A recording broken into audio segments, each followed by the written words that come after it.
Today we're drawing a spider maze, and our little caterpillar has one mission: make it through the maze, survive the giant spider, grab the sword, and somehow reach the apple without getting completely destroyed.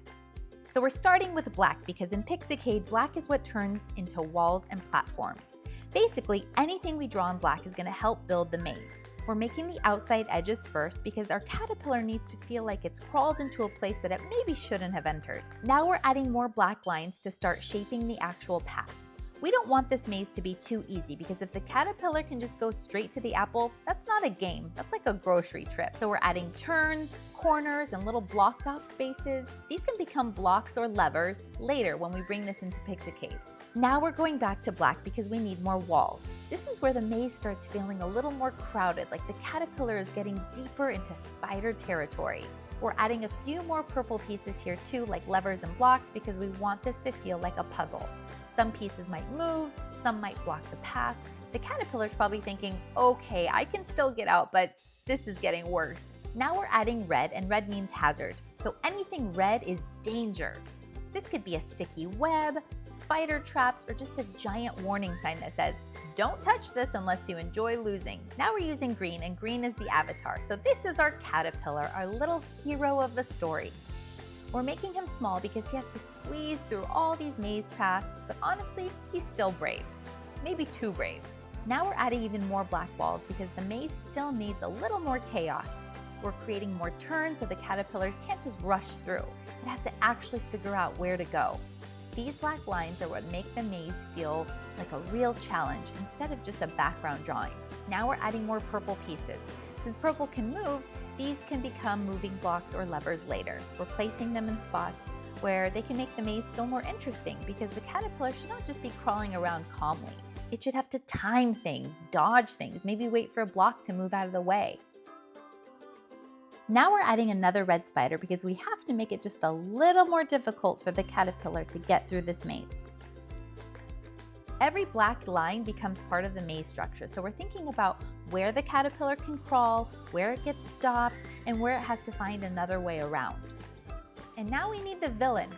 So we're drawing the giant spider in red because red means hazard, and this is obviously the biggest hazard in the entire maze. We're giving it body and legs and the whole creepy spider situation. This is not a tiny, polite spider in the corner of the room. This is like final boss spider. This is the spider that looked at a caterpillar and said, "Wrong maze, buddy." So now the story has officially become a problem. We're adding more red details around the spider now because the area needs to feel a little more dangerous. Red is our warning color, so when we add more red near the spider, we're basically telling the caterpillar this is the part where you should be extremely careful. Maybe it's the web, maybe it's traps, maybe it's the spider energy, which honestly is enough. This is where the maze stops being cute and starts feeling like the caterpillar is very close to getting caught. Now we're adding something very important, the purple sword. Since purple is a movable object, this can be something the caterpillar grabs later. And listen, we're not sending this tiny caterpillar into a giant spider battle with nothing but confidence and a dream. Now we're using blue, and blue is the goal. So this apple is what the caterpillar is actually trying to reach at the end.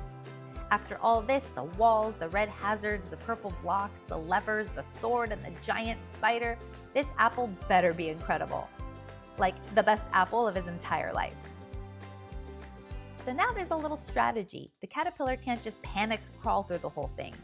It has to get through the maze, use the moving pieces, grab the sword, and then somehow be brave enough to keep going. So the story's ready. One caterpillar, one creepy maze, one giant spider, one sword, and one apple waiting for him at the end. The question is, can the caterpillar actually make it through? Now that the drawing's done, this is where we bring it into Pixicade and really zhuzh it up. We can take a picture of the drawing, clean up anything that needs fixing, make the purple blocks move, turn the levers into part of the challenge, make the sword something the caterpillar can grab before facing the spider. The drawing gives us the story, but Pixicade is where the whole spider maze can actually come to life. And there we have it, our tiny but brave caterpillar going through this creepy spider maze, defeating all of these spiders and spider webs with his sword, and getting to that blue, crisp apple at the end.